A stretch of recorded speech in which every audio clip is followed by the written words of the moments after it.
This podcast is brought to you by the School of Advanced Study, University of London. So, good morning and welcome to the second day of Critical Philosophy of Race, Here and Now.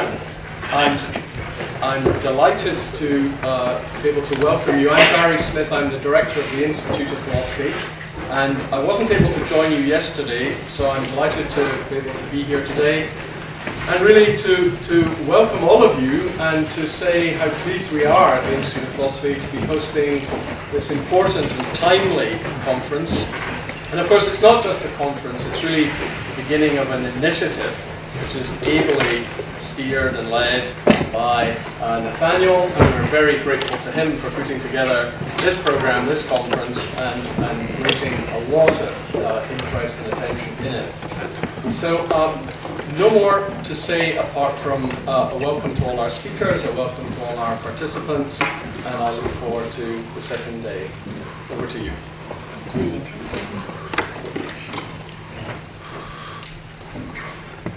Thank you very much, Professor Barry Smith. So, we have two more presentations for you today, and then we have an opportunity for a conversation about what we want the critical philosophy of race to do for us here in Britain. I'll hand over to Dr. Nina Dando, who's going to introduce Dr. Annabelle. It's a pleasure, Nathaniel, both to be here and to introduce Annabelle. Dr. Annabelle has a BA in Modern History from Oxford, a PhD in Political Science from MIT. She taught political theory in the United States and England before joining the University of Geneva in 2011. She specializes in contemporary political theory, democratic theory, and philosophy and public policy. She fell into the philosophy of race by mistake when she responded to a defense of racial profiling by Matthias Race in philosophy and public affairs, and became interested in jury trials when she was asked to write a short piece on racial profiling in jury trials for an American journal, The Jury Expert. Annabelle is the author of On Privacy, which was brought out by Routledge in 2011, and edited New Frontiers in the Philosophy of Intellectual Property, which Cambridge brought out in 2012, as well as articles on compulsory voting, the secret ballot, the ethics of surveillance, and democratic epistemology. And currently, she is at work on a book called Democracy-Centered Ethics, which examines the difference that democratic principles make or should make to the method and substance of ethics. So let's welcome Annabelle.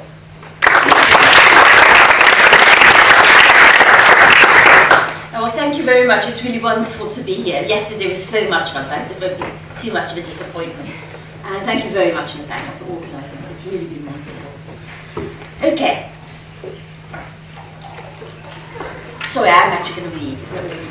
Does it matter that almost all juries in England and Wales are all white?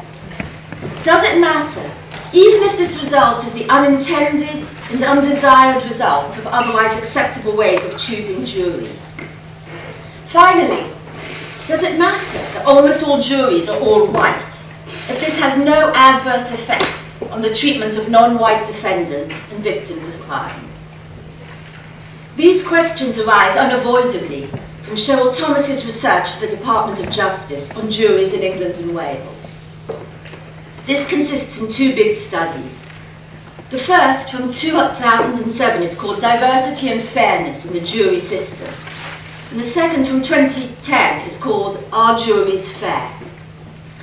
The former showed that racially mixed juries are only likely to exist in courts where BME groups make up at least 10% of the entire jury catchment area. BME is black and minority ethnic in this context means non-white minority ethnic, so not Poles.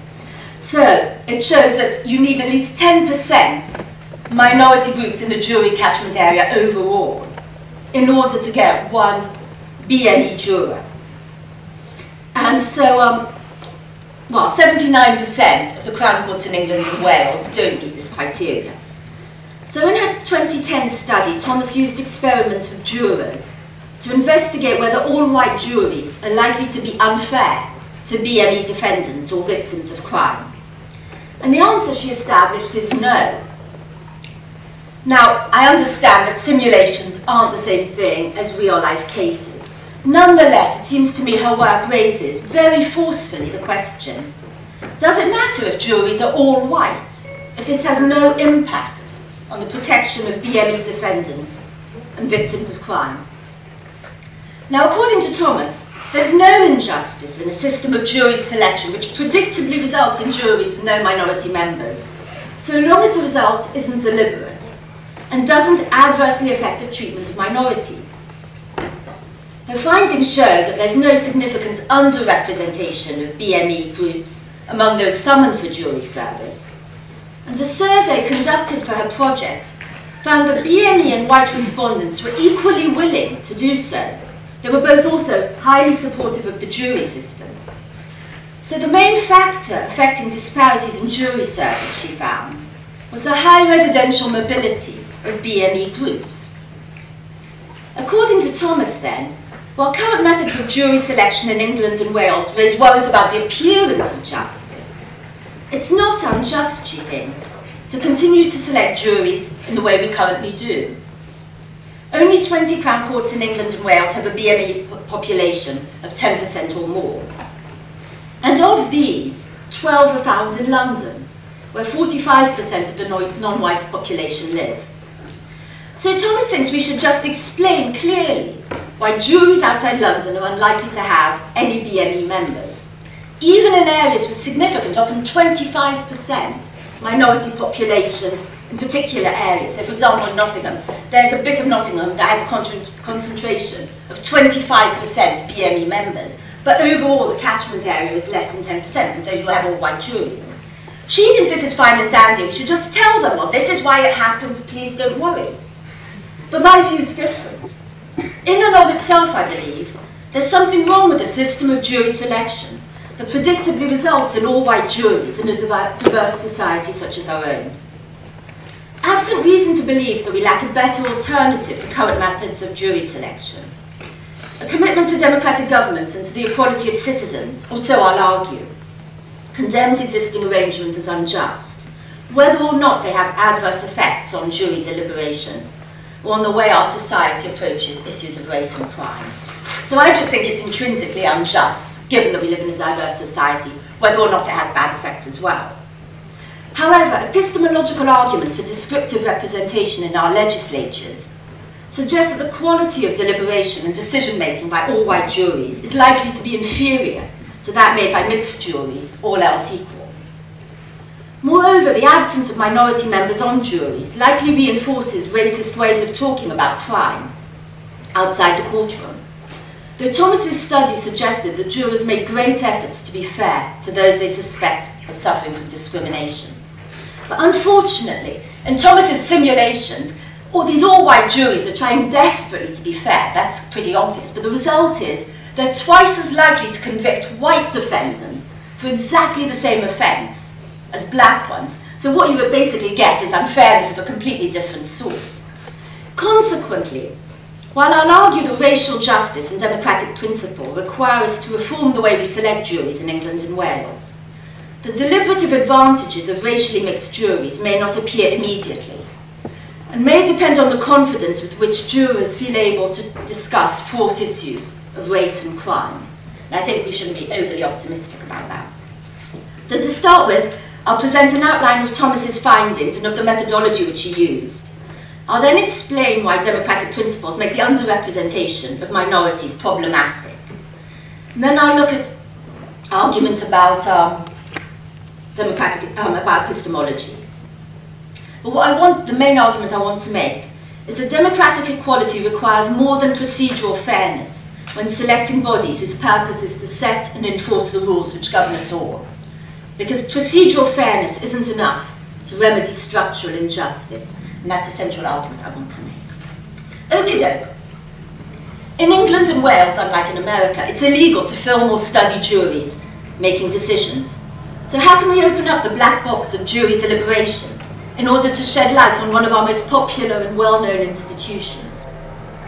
Thomas's idea, and it's really a good one, is to take actual juries whose cases have been dismissed and to ask them to participate in experiments based on an actual case of actual bodily harm, which was tried before court in England and Wales. A lot of jury experiments apparently use students and don't really make much effort to replicate the atmosphere of the classroom. The cool thing about hers is she takes people who would have formed a legal jury in England and Wales. She filmed an actual case, alternating between BME defendants, white defendants, BME victims, all the different permutations. Filmed in an actual courtroom with actual prosecutors and court assistants and everything, to make it look as real as possible. Her juries then had to deliberate. She got their results from the deliberation itself, but she also tried to find out what their opinion was before deliberation and then after. So she had collective decisions and individual decisions before and after deliberation. So she really did an enormous amount of work to try and make it realistic, to try and see the effect that deliberation made, and to try and see what difference it made when juries were all white, when they had one or more minority members, when you alter the race of the defendant and victim, and everything else is the same. Everything else is the same. So that's really cool. Let me see, so blah, blah, blah. Okie dokie. The findings of Thomas's remarkable study are that all white juries didn't discriminate against BME defendants. So Thomas concludes, these findings strongly suggest that racially balanced juries aren't needed to ensure fair decision-making in jury trials with BME defendants, although concerns about appearance of justice remain. To address these concerns, Her Majesty's Crown Court should ensure that court users understand how jury pools are selected and how representative they are of their locality. Now, it's not to detract from the inventiveness, I think, and the interest of Thomas's methodology to note that it has several difficulties and may seriously underestimate the effects of race on juries. The most obvious problem is that her method means we never study juries that have no white members and have only one example of a majority-minority jury. For example, in her Blackfriars experiments, only one jury had 7 BME members, one had 6, one had 5. Outside London, what counts as mixed-race juries for her are likely to be juries with one non-white member only. And I think this is just insufficient to appreciate the difference in dynamics and outcome the race makes to jury decisions, whether we're concerned with its effects on majority or minority groups. And I think it's insufficient to distinguish the effects of race and ethnicity from the effects of living in London. So I think we have very good reason to suppose that because of her commitment to using actual jurors, she has a method that significantly underestimates the effect of race on juries. Now, most jury trials in England and Wales result in a verdict, and 64% of those verdicts, this was a mistake, of those verdicts are convictions. However, the case on which Thomas's experiments were built resulted in a hung jury. And this was reflected in the difficulties that her experimental juries had in reaching a verdict. Basically, half of her experiments ended no decision in hung juries. Of those, half that do reach a decision, most of them are not guilty. But the problem is that basically half of them are no results, whereas typical juries convict. So while, as Thomas says, the original jury's inability to reach even a majority verdict suggested that the case facts were likely to present an opportunity for jurors' views about the case to differ, I think she thought it would work as a sort of Rorschach test of people's racial perceptions. In practice, I think the difficulty is the case is obviously so atypical and so finely balanced that it's not going to really tell us much about anything. Anyway, that's my worry. Finally, I think we should note that Cheryl Thomas uses the term BME in her studies, which is much usage in the UK refers to non-white ethnic groups, and generally they're not exclusively to people of Indian or Pakistani origin. Now clearly the appeal of the term is that it cuts across racial and ethnic groups, while maintaining the same terms. But for our purposes, I think it's just unfortunate, because it lumps together phenomena which it may be helpful to separate. Aware of this problem, Thomas sometimes distinguishes BME defendants into black and Asian, and she sometimes does that for jurors and for victims of crime, but she doesn't do it consistently, so it's incredibly hard to find out exactly who is making what decisions within the group BME. And then, of course, when you think what the group white means, that's a mixed bundle too. I mean, it's endless ethnicities. But the truth is also, depending on whether or not you think Jews are a racial group, whether or not you think Chinese are a racial group, the group white may be racially diverse as well. So, for our purposes, I think this use of the term BME is really not good. But there we are. And to ask, does it matter if juries are all white, if the outcomes are the same as they would be if juries were mixed race? And the answer, I believe, is yes. Our judicial system's meant to reflect our judgments as a community, and to bind us collectively as well as individually. This isn't possible if, however unintentionally, significant numbers of our population have little, if any, chance of contributing to those decisions themselves, or to seeing others like them contributing. One of the advantages of juries compared to judicial systems in which only professionals administer justice is the greater scope for democratic participation which they make possible. Although a commitment to democracy, I think, doesn't mean that we must use lay juries to decide questions of guilt or innocence, any more than it tells us which cases or how many cases have to be tried by lay juries. The appeal of lay juries from a democratic perspective is obvious, reflecting the fact that the administration of justice is as much a part of government as the passing of legislation or its enforcement.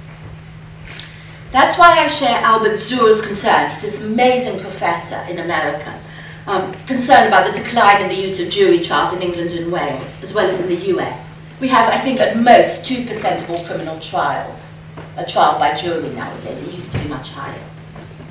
Citizens' active engagement in the doing of justice reflects the political importance of correctly applying the law to particular cases, and the scope for reasonable disagreement on what's to count as a successful application.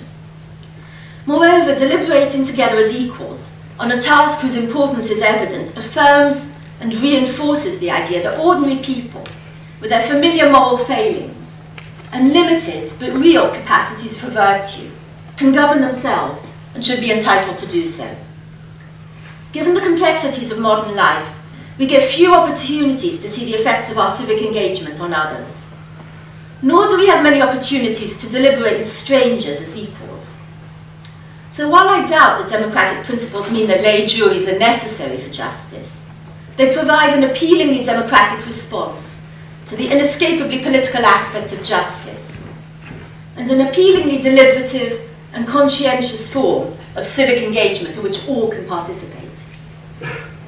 Now, this distinctively democratic appeal of juries obviously is lessened when procedures for jury selection mean that some groups, who are otherwise willing and able to serve, find it much harder to do so than others. Absent evidence that there's no better way to select jurors, or none that doesn't have equally or worse effects, exclusionary effects, I think the problem with our system is that it fails to take seriously people's interests in participating in an important social duty and in publicly representing their society's commitment to justice. That's not to say that jury service isn't burdensome and something which people sometimes try to avoid. Rather, it's to accept Rawls's point about the realization of self, which comes from a skillful and devoted exercise of social duties, and to recognize that fulfilling public duties, particularly duties as important as the doing of justice, confirms one's status as a full member of society and as a trusted member of one's community. That's my first reason. And my first reason to believe that existing arrangements are unjust applies to any arrangements for jury selection which, albeit unintentionally, predictably exclude a selection of the population from serving on juries. In other words, they apply as much to the rich as to the poor, to the powerful as to the disadvantaged. However, the second reason to believe that existing arrangements are unjust reflects the reasons for believing that procedural fairness is insufficient for democratic legitimacy, given historical injustice, whether we're concerned with the selection of judicial, executive, or legislative bodies. Without measures specifically designed to remedy or to neutralize structural injustice, our ways of selecting people for positions of power and responsibility will predictably reproduce injustices inherited from the past and reproduce them in new forms. For example, the venerable union rule, last hired, first fired, was designed to protect the most senior and most expensive workers from being replaced by younger and cheaper ones. But in a world where white men had privileged access to paid employment compared to everyone else, such a rule predictably reproduces racial and sexual injustice.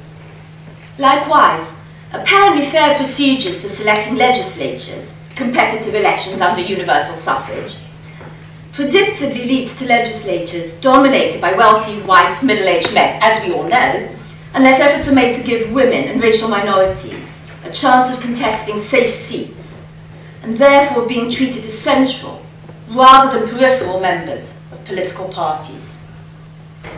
In short, on democratic principles, existing forms of jury selection are unjust because they fail to address the ways that racial exclusion and marginalisation have affected people's housing patterns and rates of mobility, and therefore their ability to meet the criteria for civic service and participation. Existing forms of jury selection also ignore the extent to which poverty and race-based patterns of poverty affect people's ability to pay for or find temporary help with care duties in order to engage in public service. And she does show that other than residential mobility, the main determinant is care duties, and the black women, but also actually black men in particular, have, or actually it was BME in this case, BME people have much higher care duties than others.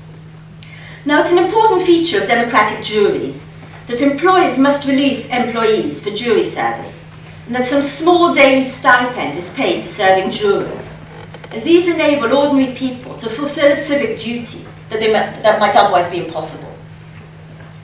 Thomas's study, however, shows that though these are necessary, they are insufficient requirements for justice in jury selection, because poverty can prevent jury service via its effects on residency requirements, and the needs of employers aren't the only constraint on our ability to represent justice in our society. Now, of course, funds are limited, and the expense of jury trials may be, and is sometimes alleged to be, the reason why only a tiny fraction of legal cases in England and Wales now go to a jury.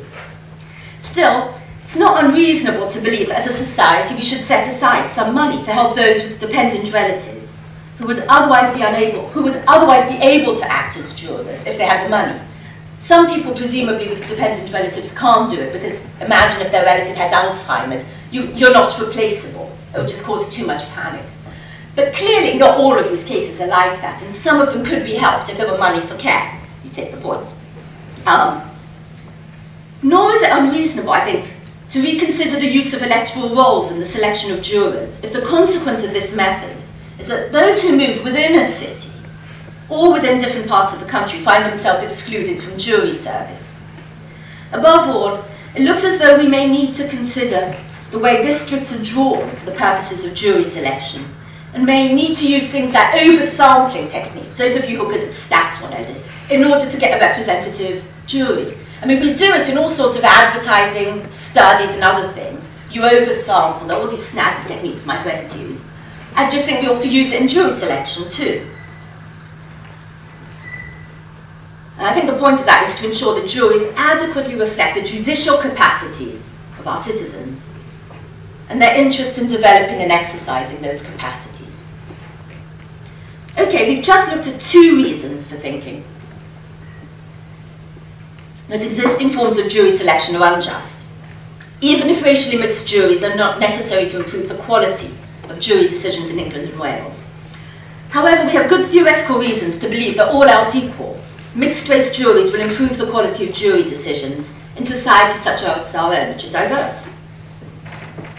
Just as the non-instrumental arguments for reform reflect the similarities between the legislative and judicial aspects of government, so the instrumental arguments that we'll now consider reflect the implications for judicial arrangements of epistemological arguments for descriptive representation in legislatures. Sorry, this is a bit longer than I thought. Descriptive, or mirror representation as it's sometimes called, refers to the idea that a representative body should look like those who it's representing.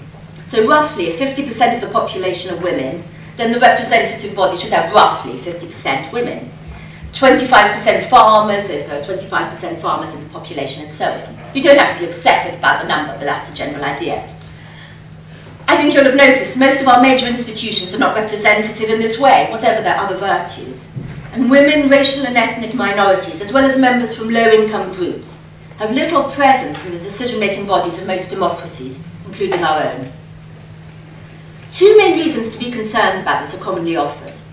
The first is a straightforward argument from equality of opportunity, based on the fact that people with similar motivations and aptitudes for political responsibility face dramatically different chances of developing and exercising those aptitudes, given inequalities of power, wealth, and status in our society.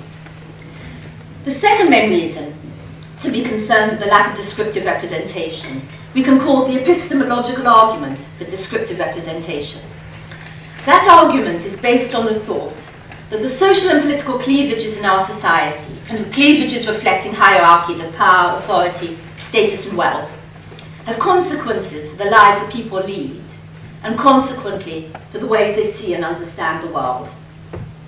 If you lead a privileged life in which violence is rare, it'll be much easier to blame the victim, or to suppose that people who suffer violence may be in some way responsible for it, than if you live in a world where violence is common, often random, and self-evidently not a test of moral deserts. Likewise, people whose well-being depends on pleasing others often have an acute sense of the likes and dislikes, of the needs, the moods, and abilities and dispositions of those on whom they depend.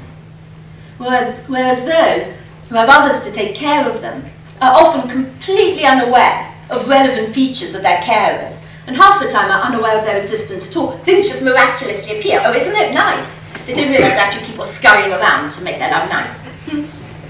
Such observations have long been a staple of critical thought, and reflect the ways in which socio-economic, socio-political divisions can have epistemological consequences, even in societies such as our own, where freedoms of association, expression, and movement mean that knowledge can be widely shared. Now, according to political theorists such as Jane Mansbridge, Anne Phillips, Iris Marion Young, and Melissa Williams, the social political cleavages in our society mean that the epistemological quality of legislative decisions would be better if our legislatures were more descriptively representative than they are at present. This isn't because the interests of men and women, for example, are inevitably opposed, nor that members of the one group can't promote the interests of the other. The point, rather, is that even when we conscientiously try to represent the best interests of those whose lives are very different from our own, we may fail to understand the practical importance of the information we have, may attach far too much importance to the information we have compared to the information we don't have, and may fail adequately to imagine alternatives or possibilities that would have been obvious to anyone else.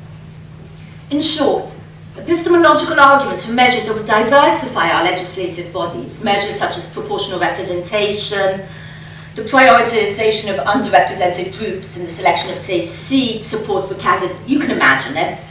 In short, the reasons to want this reflect the thought that legislative bodies will have more insight, oops-a-daisy, and will be able to deliberate better on matters of collective importance when they reflect the lived experience and knowledge of the diverse society which we are. Now, I think these arguments have fairly straightforward implications for juries too, even when we're not worried that racial prejudice and hostility will undermine the fair consideration of evidence.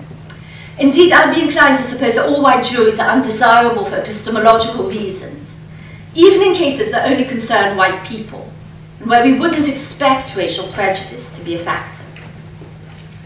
We don't well understand the ways in which race intersects with social cleavages based on class, sex, or religion, and consequently have a poor sense of how racial distinctions shape white people's expectations of other white people, of the way they should behave, the motives they should have, the sorts of homes, jobs, sexual partners, and tastes they should have, and so on.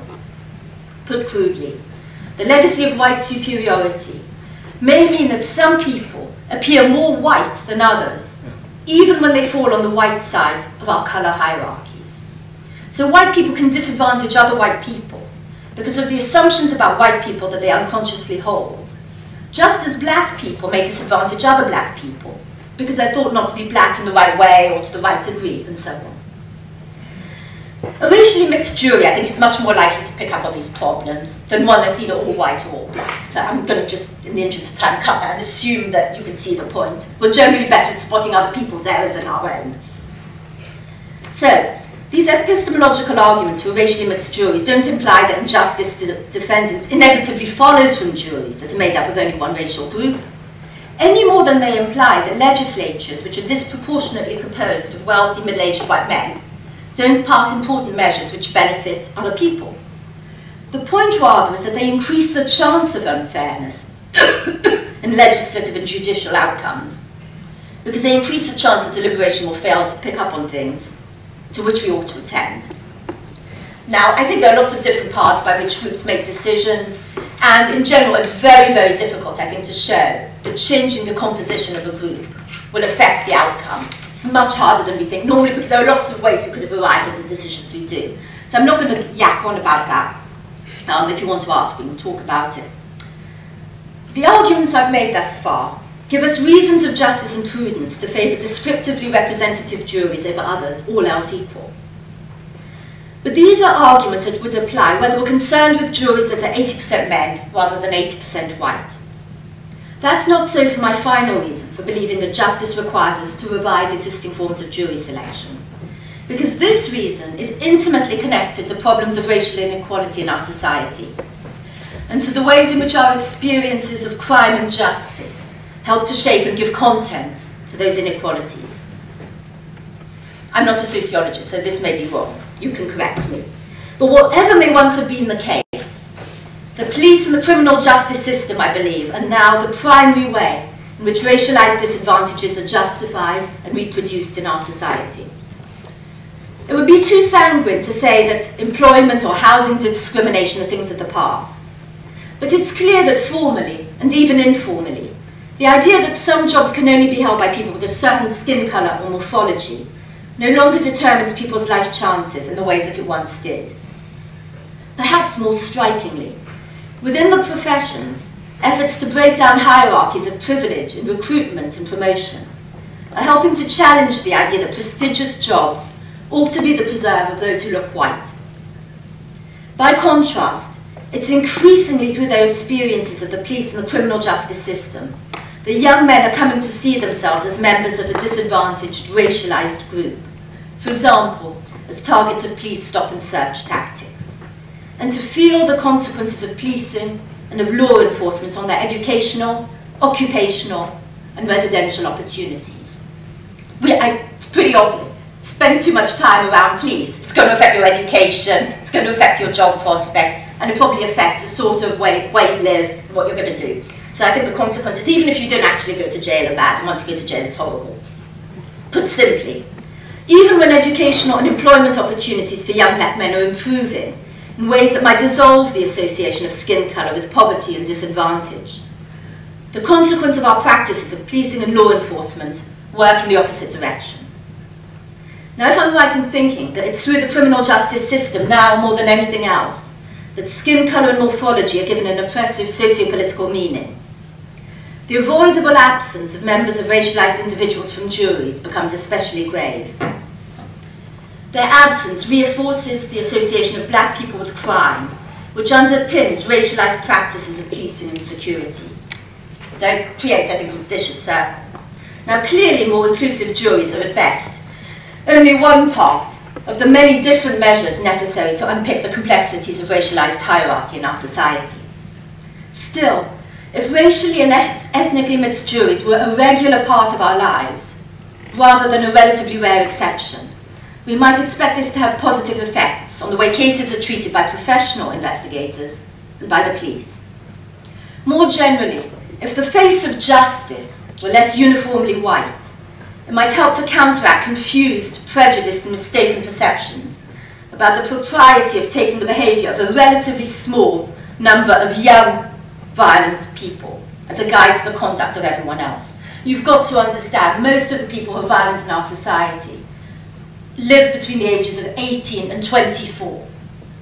And we're talking about really small fractions of any population, normally between about 5% for some crimes, at most 8 to 11%. We're really not talking lots and lots of people. So there's something clearly wrong when this small, atypical bunch of people are treated as a guide to everyone else. And I'm sure if we had more racially mixed juries, if justice looked black, or at least BME, it really would help people to get over these utterly bizarre views on race and crime.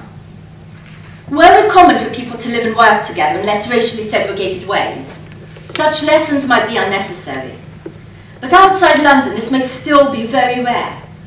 So even if mixed-race juries weren't necessary to ensure justice for particular defendants and victims of crime, they may be necessary to counter divisive and unjustified fear and hostility in our society. Coming to an end. It's a settled principle of democratic government that people are entitled to participate in the decisions that bind them, and that set the terms of their life together. They're entitled to do so that they may lack any special knowledge, virtue, resources, or lineage, and though other people might actually make better decisions for them than they do themselves. But even people who support democratic government may wonder how far, or whether, democratic principles apply to the selection of jurors, who must, after all, decide on the guilt or innocence of particular individuals, rather than on the merits of alternative policies. For those, such as Ian Shapiro, Richard Arneson, or a good friend of mine, Andre Poama, who think this way, the only grounds to argue against existing jury arrangements in England or Wales is to show that they result in injustice to defendants or victims of crime. I believe that such a perspective is mistaken. Assuming sufficient levels of competence and motivation to serve as a juror, whatever you consider to be sufficient, I've argued that people have instrumental and non-instrumental reasons to reject existing jury selection practices. Democracy, as I understand it, is about governing, not just about electing those who govern. And governing isn't simply about passing laws, but about the administration of justice and the execution of policy. While democratic principles may not pick out juries as the uniquely acceptable way to determine questions of guilt and innocence, I believe that some form of lay participation in the doing of justice is a requirement of democratic justice. To be clear, I don't suppose that all juries must be racially mixed, nor do I suppose that juries made up of 12 people can or should be descriptively representative. As a general matter, that's impossible. But at the level of the jury system, we have good reason to seek more descriptively representative decision-making bodies, or so I've argued. Also, in order to avoid any misunderstanding, I should make it plain that my arguments for more descriptively representative juries provide no justification at all for the gerrymandering of juries and the highly manipulative treatment of jurors characteristic of jury trials in the US. The practice of race-based strikes and of arguments designed expressly to mobilize racial prejudice and ignorance, even when used to create and favour racial minorities, are at odds with both the egalitarian and epistemological arguments for reform, which I presented here. Race-based strikes undermine the idea that we're equally capable of doing justice and equally entitled to represent justice in our society, whether they're used to promote or to inhibit racial equality. Essentially, they imply that a person's race alone is sufficient to render them ineligible for jury duty. Whatever else one might wish to say about this, it's clearly inconsistent with democratic principles of government and with the democratic justification for reforming juries so that they're more racially inclusive. Likewise, the epistemological arguments for reform which I presented here are inconsistent with the idea that legal professionals should be able to accept or reject jurors as they see fit, in order to create a jury as favourable to their preferred legal strategy and forms of argument as possible. In short, the reasons to revise our practices of jury selection are reasons to eschew some ways of creating racially mixed juries. But that's hardly surprising, I think, if you care about racial equality. Thank you.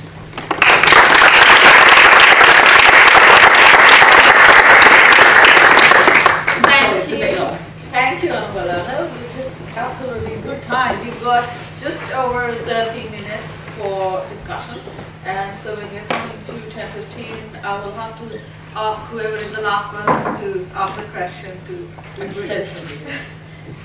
Yes, you're falling backward.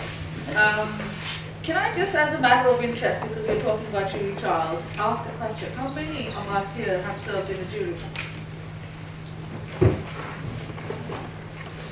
Okay. And I want to just say that I find quite revealing in your paper that so few young people participate in juries or only considering some method. But I, just as a matter of information, when I served in a jury in Oxford, on an actual trial, I wasn't even a British citizen then. Yeah, you don't have to be. Member of the Commonwealth, That's I was right. able to. And Europeans can now. Yeah, Yeah. and yes, and I became a citizen afterwards. So it's interesting how it's expansive in some ways, Yes, not it is. expansive in others. Yeah. So can we have a show of hands? Ask the question. Who is it?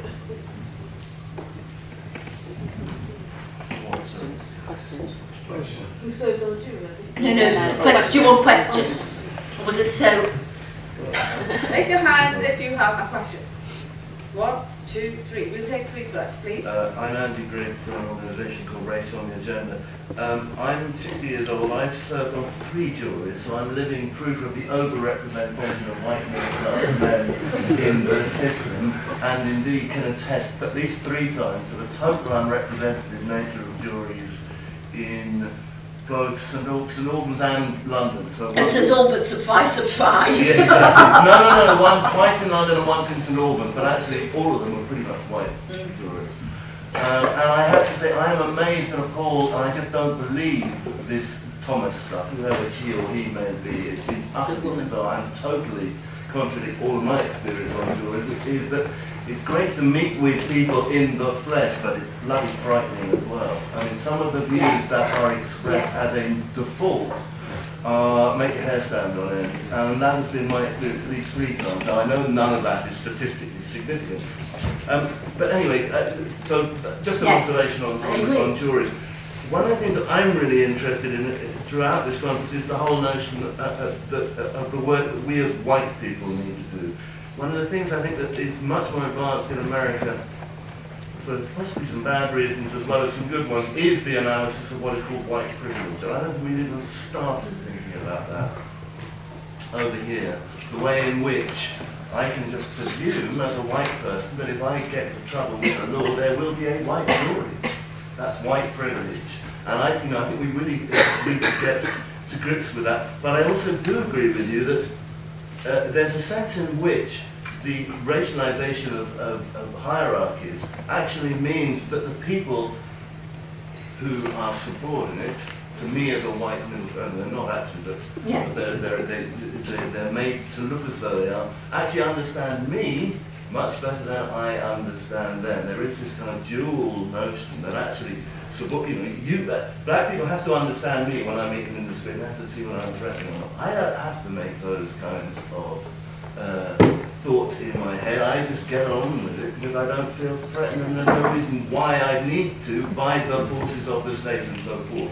Now, I think that is something that we as white people really do have a responsibility to look at. I think there's a whole range of really interesting philosophical questions and issues around that, and I'd like to see some discussion on that, I guess, either here or later. Thank you. That's a comment I do. So, Scott. Was it me? Okay, yeah.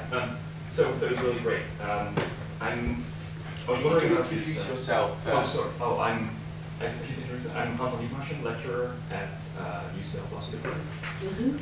Okay, so I'm interested in this notion of descriptive representation. Yes. Right.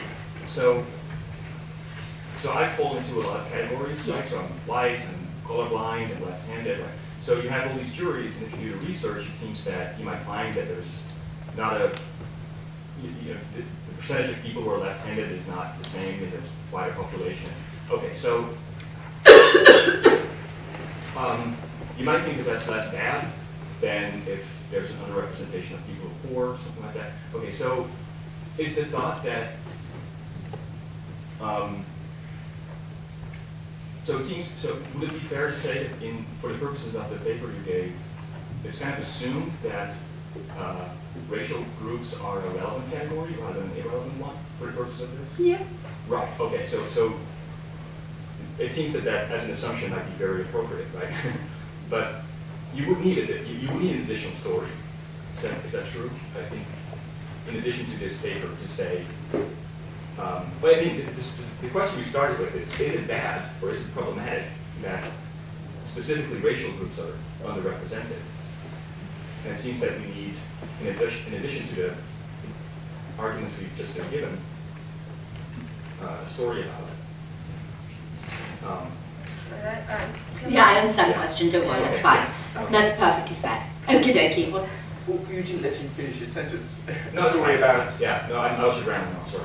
Yeah, no, I mean, you could tell he was nodding, and I sort of got the point. Yeah. You go on about descriptive representation, what's the issue about race? Well, was the third, there was like, was there a third one? Yeah. Hi, I'm James from King's Philosophy Master's student. I'd kind of like to ask a question kind of by way of responding to that, if I may.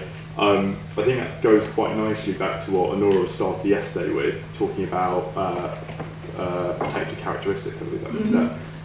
And this is something that I think the point she was getting at was that philosophy has a unique role to play here in determining what are relevant characteristic categories and what are irrelevant. Because as you say, you know, racial representation is a very important issue, whereas right or left-handed representation is significantly less so, although there may be some cases where that might be a relevant thing to consider. But what I wanted to ask was, what do you think the best ways to move towards a descriptively representative legislature are in this country? Because that seems to be one of the most fundamental issues of political representation today.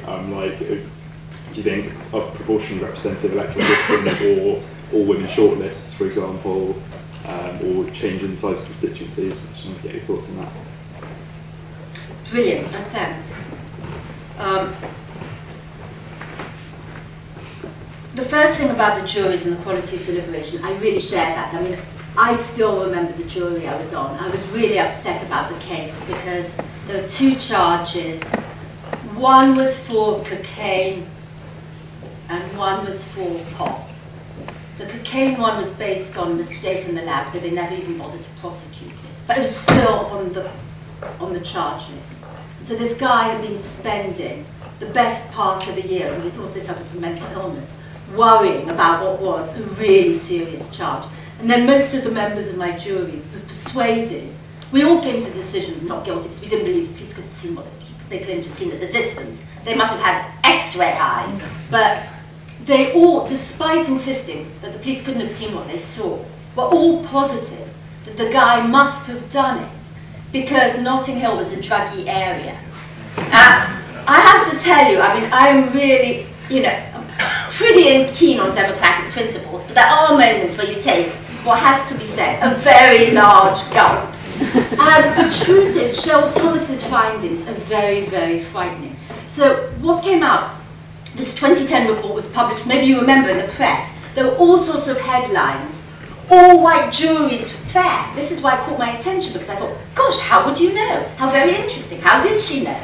Because after all, we never know whether a jury got it right, whatever colour they are. So I was pining to hear. Of course you never discover, but what you do find, and she's not explicit about it throughout her report, all her simulations show, and this goes back to 207, that in her experiments, white jurors, in fact all jurors, are more likely to convict white defendants than Asian defendants, and they're twice as likely to convict white defendants as black defendants, or black. So she shows you white and Asian are nearly the same, that white defendants are convicted more often in the same experiment, same crime, twice as likely as for black. So then there are all sorts of other horrendously bizarre results that are coming out of this thing too. So the one thing you end up thinking is, oh my God, should we have juries? I mean, these results are so bizarre. I have a cousin who's a judge who said, well, look, these are simulations. He doesn't believe juries are like that. So he's very firmly of the view. He's a judge in Manchester. He's very firmly of the view, look, these are people pretending to be jurors. In all my experience, I've never had anything that looks like this. I sincerely hope he's right, because the results were, they're really frightening. It's true they weren't unfair to black defendants and victims of crime, but the results are absolutely arbitrary and really unnerving. And this, all the headlines insisted, and Cheryl Thomas insists, is proof that juries are fair. So, you have to worry. That said, the point about descriptive representation, what we're mirroring. What descriptive or mirror representation is, obviously, is this ideal that everything looks the same. But what matters for at least the literature, representation in the literature, the political philosophy literature, is that you represent the cleavages in our society. And so the thought is, we're not going to obsess about whether or not stupid people are underrepresented in our legislatures. By and large, as long as you're rich, you can be as stupid as you like and still get into Parliament. So I wouldn't worry about that in any case. But the point is whether or not the cleavages in our society are being adequately represented. For that, clearly, race is a factor. And in some circumstances, this is to get to your question, in some circumstances, I think we should worry about left-handed as opposed to right-handed. The mortality rates of left-handed people compared to right-handed are actually much higher, and the injury rates are very much higher. So it seems to me relevant in workplaces, for example, to make sure that left-handed people are adequately represented on health and safety boards and the rest. And I don't just say this because son was left-handed, I actually believed this before I had him. Let me see. So that's about the protected characteristics. Is philosophy particularly good at telling you? I really doubt that. I mean, personally, I think it's sociology and politics, and then philosophers read it and think about it. But I don't think philosophers have any privileged insight into who needs special protection or into the social cleavages in our society. I mean, maybe your Nora does, but I certainly wouldn't claim it. In fact, to answer those three questions. Before I take, can I just quickly abuse my power as a chair to make a comment about the fairness of white juries that you just said about that data about why conviction being twice as likely can be read completely the other way, as in unnecessarily twice the number of black people are brought to trial. No, these are the experiments. Wait. These are experiments. Right. These are experiments with exactly the same case. So what you took was a natural case where it was obviously a pub war at night. One person hit the other. And I think in the thing he goes, "You bastard." And then they alternated with a black person and a white one. And then she did simulation, which was really interesting in the earlier case, 207, which she doesn't replicate later, where there's an explicitly racial dimension. What you essentially have is on the film, the person says, "Have at it, you black bastard, you white bastard, you Asian bastard." And the interesting thing there is that the results are different, but the difficulty there is it may just be that then it looks more like intent and less like a case that's not solvable.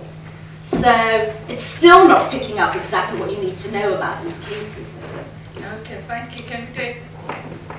Oh, now there are tons. What have I said? Thank you. Okay, so I'm just going to now we've covered just about this time. So we've got person here in the front, you the grey shirt in the back, third, long hair, 3, and then you 4, and then you in the back 5. We have jerseys. And we come there in a second. Yeah. Yeah, I'm a philosopher and I written about prejudice. And I thought there was more of a question of clarification. I want to put what you said together with what Nora and Neil said. But public bodies having a duty not to achieve a certain proportion of population, but just somewhere show they've shown due regard. But what could due regard possibly mean if it's not about, showing that you got a certain representation of people? Does that help? I didn't. Go on. I was wondering what role, to introduce yourself. Sorry, my name is Annabelle, University of Oxford. I was wondering, geography.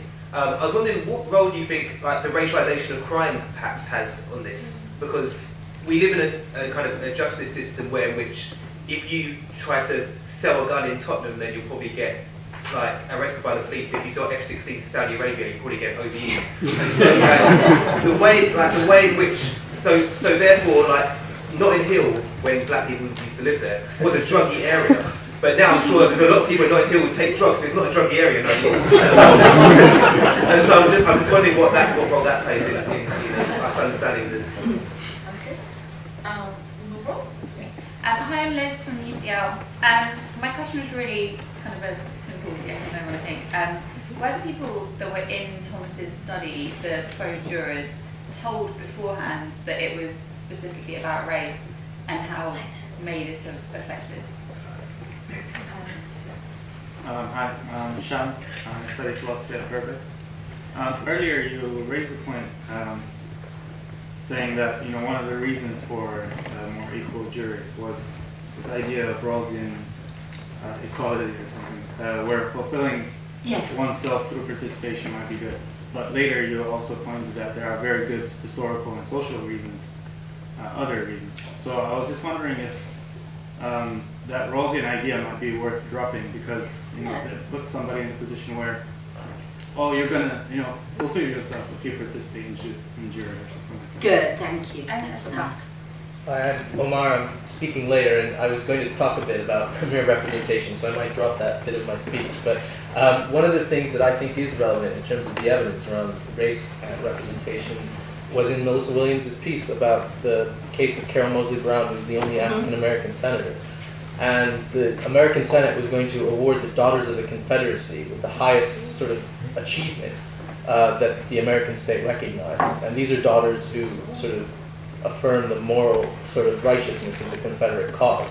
And it was going to pass. It was clearly going to pass the Senate, and Carol Moseley Brown made an intervention as a black woman, read the Constitution of the Confederacy, and it actually changed people's minds. And so I think this is a sort of interesting example of the epistemic point that you make, is that when people aren't aware of a particular point of view, when they don't hear a particular point of view, they don't reflect very well the interests of those groups. And so, this actually ended up in a different legislative outcome, which I think is obviously good for African Americans, but also good, I think, for Americans, all broadly constituted, who didn't live in a state that affirmed the sort of virtues of the Confederacy. So I think it's an interesting example of both why particular categories are more relevant for improving the quality of decision making, and why it benefits not simply African Americans, but the whole of the quality of our democratic institutions for everyone.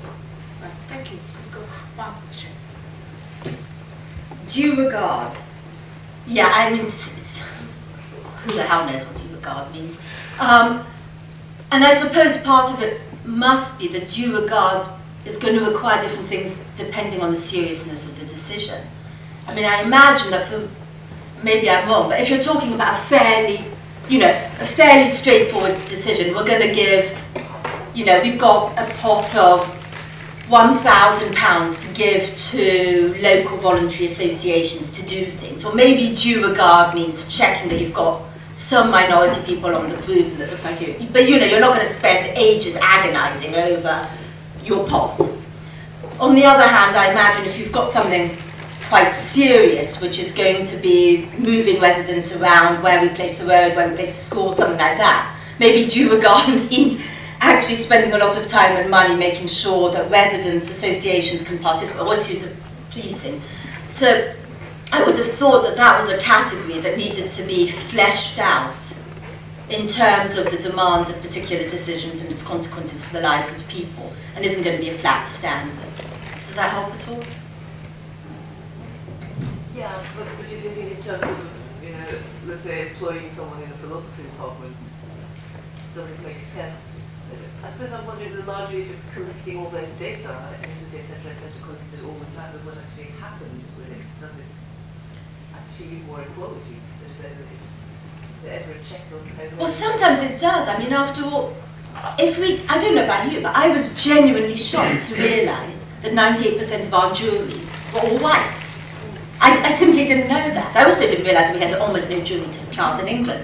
So every so often, data's pretty helpful. Oh yes, so that was one. I also need to say something about how do you get representative legislatures. I'm not an expert, I don't know. At the back of Melissa's book there's this long discussion. I'm a fan of shortlists. They seem the most direct, most effective. That was you, I'm so sorry. I personally think they're a jolly good thing. Whether or not proportional representation is helpful clearly depends on how you draw the proportional representation. Because who was it who talked yesterday? Who had that horrible case about proportional representation with really bad results? Am I hallucinating?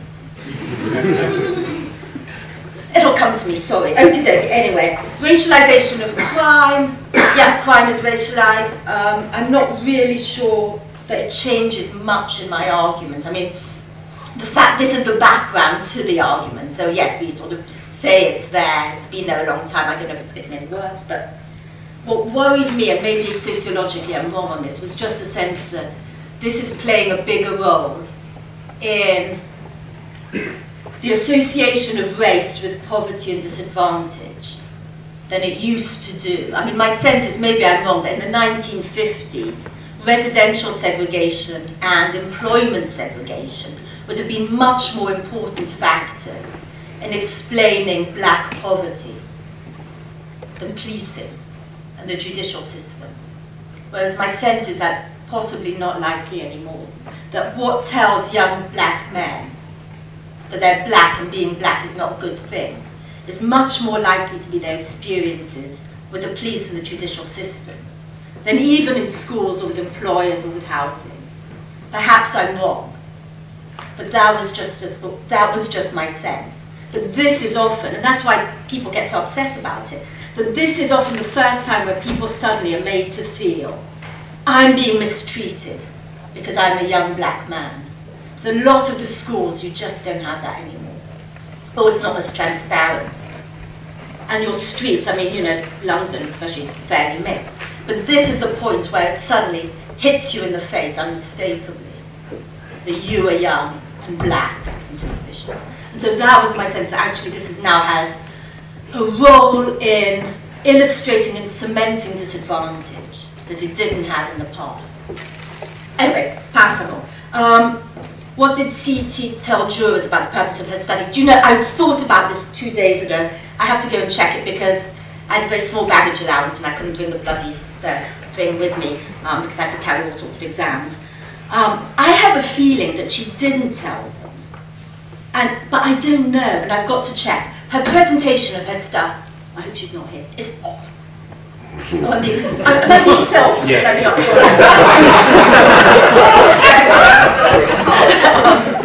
Sorry. And so relevant things like that are just not clear. So I'll check, and if you want to email me, I can tell you. Or you can look up the blinking things. Question about the Rawlsian argument. I'm so pleased you asked about this. I think it matters. And I think there is an equality of opportunity argument for fair terms of jury selection, if we're going to have juries. Because I actually think Rawls is right. That there is something valuable, and people are right to value the opportunity to serve their society in positions of responsibility. And I think working on a jury is that. That's not the main argument. The main argument for me is this one about democracy and the importance of being able to represent justice in your society. The two are linked, but they're not the same. But I wouldn't want to drop it, because I think it's important, and I think it's relevant to the reasons why procedures that arbitrarily remove people are problematic and have felt like an injustice. I mean, that's the other thing. I take your point. My worry was the paternalistic view that might come from it. Why is it paternalistic? If it's seen as, well, the person's going to fulfill themselves, and I agree that, you know, it is valuable to everybody. But if somebody's looking at it from the point of view that all people will flourish if they participate in juries, or, you know, the dominant group will flourish by having... No, that's not implicit in the Rawlsian argument for equality of opportunity in positions of power and responsibility. It's certainly not implicit in my argument. Some people do make that for jury people, some of the more moralistic, liberal political philosophers like Galston. But that's not my argument. It's not Jur's argument either. Effects of descriptive representation. Yes, that was true. I was thinking of the Moseley Brown case, but I always forget the details. But actually, there are all sorts of really interesting studies now on what difference does it make to have more black representation in the House of Representatives and in legislatures, and they try and show that actually it affects budgets for roads and so on. I'm not an expert on this, but if you want, you really can find this. But it's very hard to do because often, you know, tracking the difference one or two people make the decision isn't easy. Okay, we take another round of questions, and I would put the limit to 3 questions. So you had your hand up first, and you, right, 3. And the rest, I'm sorry, we will discuss afterwards in the tea break. Just very quickly, just a footnote about legislators and methods of, there's so many around the world globally, so many different methods have been tried and worked. So in some place a quota might work, in some other place list might work, in another place so has to be connected also both to the history in any particular place where you're trying to institute. You know, the one about proportional representation and BJP. It wasn't my imagination, it was you. You had this horrible story about the way the proportional system in India. Yeah. My story was that there isn't a proportional system, and because there isn't one. So I thought it was a special form. No. Oh, lovely, perfect. Oh, that's why. Okay. I didn't want to say anything else. Oh, sorry. Yeah, my point was because we have the first pass, the first system, and that's why. Okay, sorry. Yes, so 3 questions now. First, and then second, and third. Okay, thank you. Joe Wolf, UCL Philosophy. So, going back to trading anecdotes about jury service, I've been on 4 trials, I think all South London, and I can't remember the racial composition of the jury. One of them, the defendant was a Nigerian charged with credit card fraud, and it was a mixed jury, and probably half the jury decided he'd done it before listening to any evidence, especially the Afro-Caribbeans on the jury. They were really shocking. Yes. No. But black and white, most people thought he'd done it before this, and he had, there's no doubt. But that was a case where it went to trial because he had a lot of previous convictions, and so if he was convicted in this case, he would go to jail for quite a long time. But the other trials I was on, I felt that actually there was probably no fact of the matter whether the person was guilty or innocent or not. But the cases don't go to trial if they're clear. If the evidence is compelling, the person will plead guilty and get a lesser sentence. If the person is innocent, it mostly won't go to trial. Mostly won't go to trial.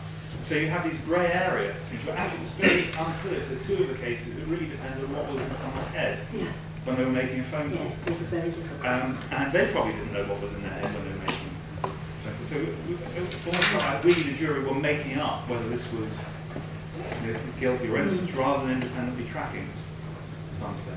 And in that case, it does seem to me the constitution of the jury is absolutely critical, because it's not as if there's some independent truth you're tracking. You're constructing the truth in the process. Thank you. I'm Alfie, I'm a student at Birkbeck. My anecdote is I've been suffering a defendant in 3 jury trials. Pardon me? I've been a defendant in 3 jury trials. You have? Yeah. But so just from anecdotal evidence, being an all-white jury in Kingston, in the posh area, that was a hung jury. Being a mixed jury in Woolwich, in a working class area, that's acquittal, which was the right decision. But my question is more about if, with the basic framework of, obviously juries are a good thing. You'd rather have a jury than not a jury, rather than mixed juries are better. But with the framework of democracy, when you've had the number of people in prison double over the last 20 years, and I've got 80,000 people in prison, the sort of as I saw yesterday, the sort of proportion of black people in prison is higher in this country than in America.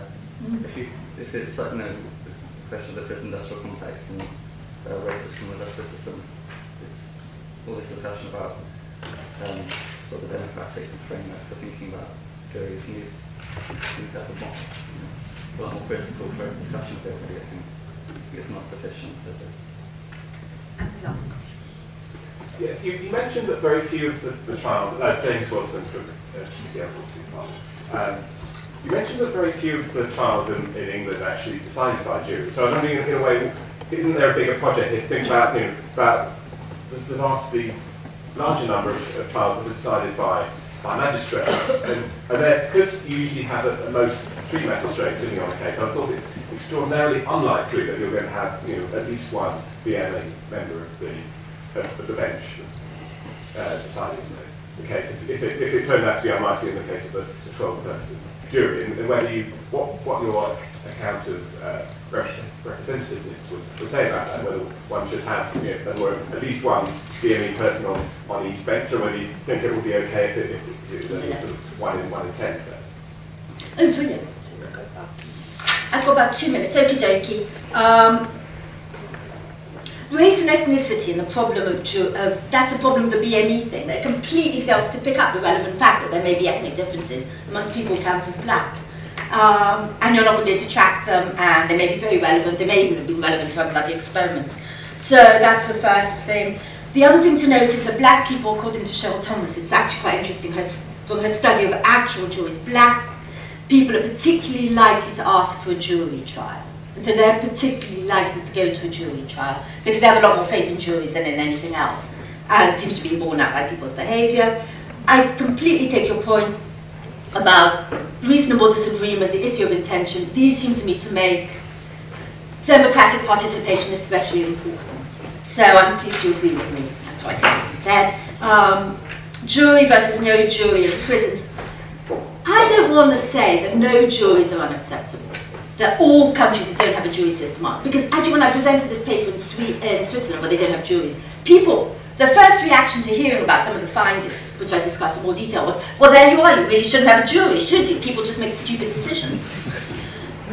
What I do think is that in systems that don't have juries, you still need some form of lay participation, both to make sure that what's going on is fair, but also, just I think on democratic principles, judging is part of governing. And so actually in my work on judicial review, I argue for having some lay participation at the level of judging too. And I am totally interested in this issue of magistrates, because I do think that there should be more discussion of democratic principles as applied to magistrates. Probably it's a question of descriptive representation at the level of system. The problem with magistrates, not that I've ever studied magistrates, and I can't see any literature on things, chances are they're white middle class women by and large. And so I think you're going to have to try and mix it up. But I think these are really important. If I can just say this, it seems to me we have a conception of democracy that's deeply problematic, that's fixated on electing people, and pays no attention to the fact that democracy is about governing, not just electing people to govern. And I think that, for me, part of this project has always been part of my general work on democratic theory, which is trying to get rid of what seems to me an unfortunate effect on political theory of rather technical narrow view of political science. It's obsessed with elections. And then just simply doesn't think of democracy in much broader terms. So thank you very much.